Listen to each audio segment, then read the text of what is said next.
Vamos falar da postura dos falsos profetas com as suas falsas revelações. Prezado irmão, prezado amigo, muitas vezes você sente até mesmo um desejo de visitar uma igreja que está desenvolvendo um trabalho segundo a carne daquele que se propõe a fazer. Você chegando nesta igreja ou sinagoga, a igreja certamente tem muitas pessoas, e essas pessoas todas estão ali com o mesmo objetivo que levou você até lá. A sua angústia, a sua enfermidade e tantos problemas que você está enfrentando e que você busca em Deus uma resposta para tudo aquilo. Ora, quem é que não vai a uma igreja em busca de uma resposta para os problemas que esta ou aquela pessoa está enfrentando? Todos estão ali em busca desta resposta. E o que acontece? Há muitos espertalhões que estão a serviço de forças malignas e que instrui-se na vida secular para atrair estas pessoas que não têm,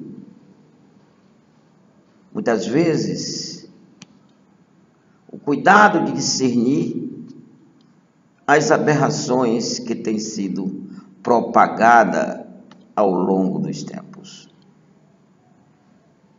Essencialmente, nos últimos dias em que estamos vivendo, porque a Bíblia nos alerta que o engano será intensificado e precisamos estar com os nossos ouvidos aguçados e as nossas mentes abertas para discernir aquilo que provém ou não de Deus.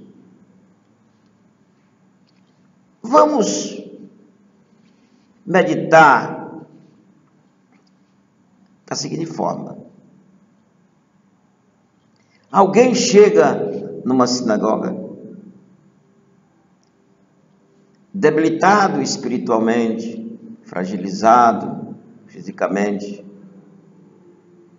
e ali, alguém que está no púlpito, ele olha, porque eles são expertos em captar a sua imagem, captar a sua fisionomia, que já está revelando o seu interior. Porque a minha face, a sua face, revela aquilo que estamos internamente vivendo. E esta pessoa olha para você e diz: olha, você que foi enviado por Deus nesta manhã, ou nesta tarde, ou nesta noite, você está no lugar certo. Você vai levar resposta a qual você veio buscar. Ele enfatiza, ele demonstra que uma unção poderosa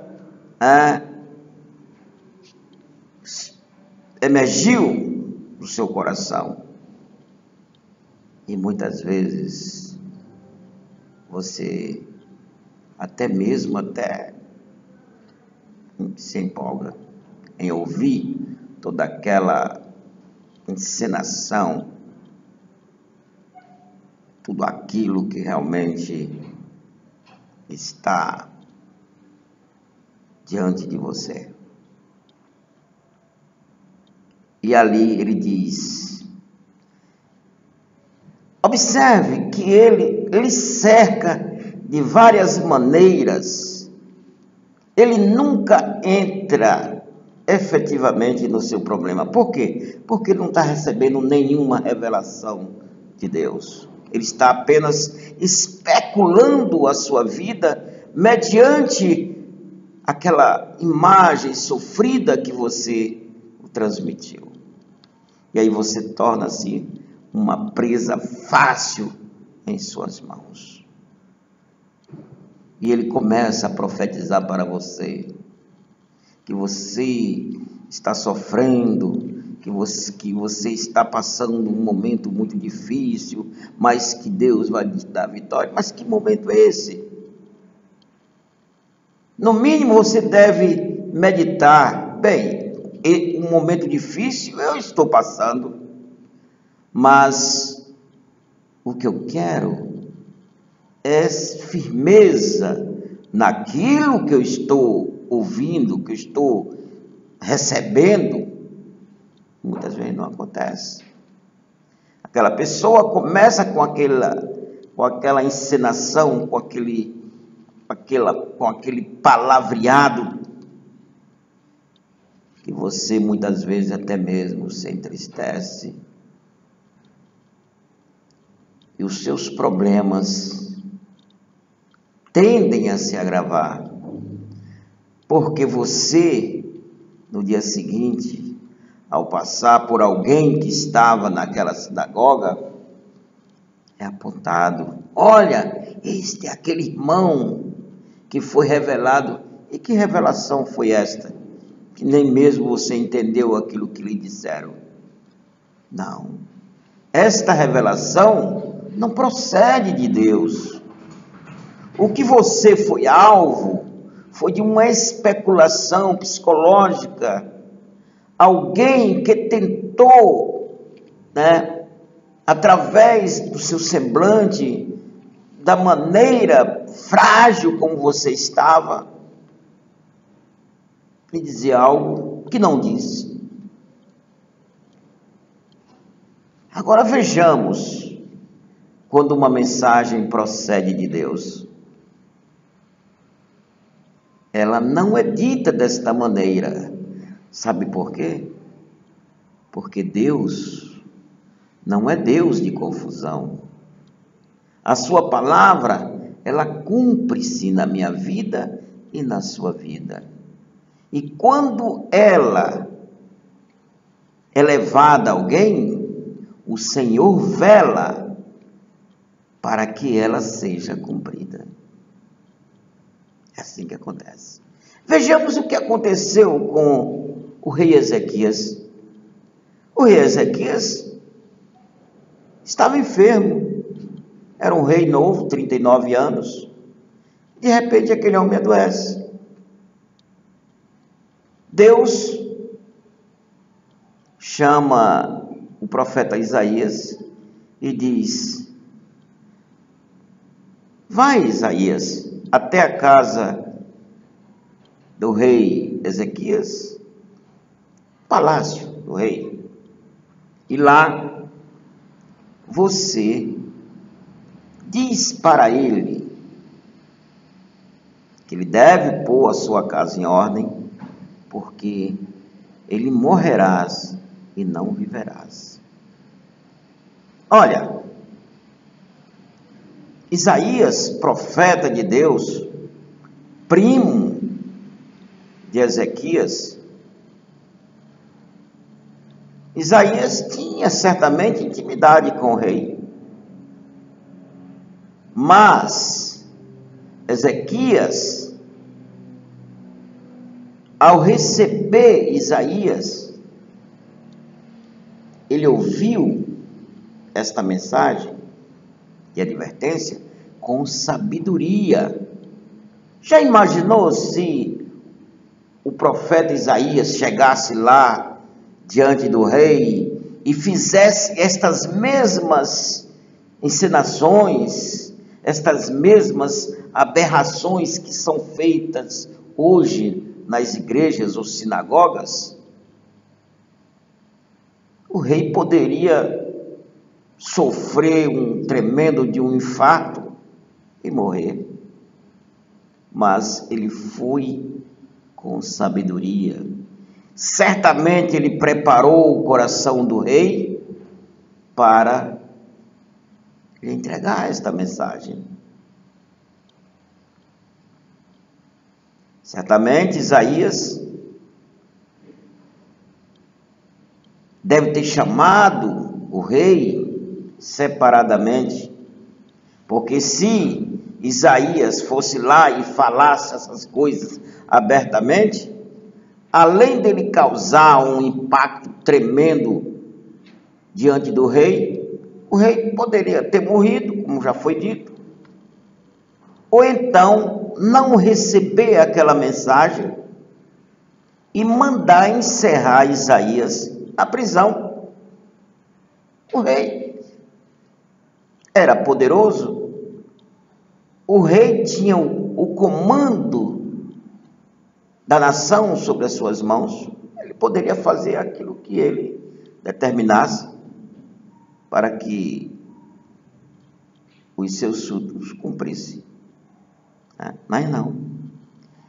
Isaías, inteligentemente, sabiamente, ele chamou o rei e disse: olha, rei, assim diz o Senhor, põe a tua casa em ordem, porque tu morrerás e não viverás. Foi o que aconteceu com o rei. O rei recebeu, porque ele sabia, ele sentiu a consistência daquela mensagem. Aquela mensagem foi diretamente ao problema ao qual ele estava vivendo. O que lhe restou? Virar-se para a parede. Olha, Ezequias estava acamado, porque o que a Bíblia diz? Ao receber aquela palavra, ele virou-se para a parede, ali ele chorou amargamente. Suas lágrimas banharam o seu rosto.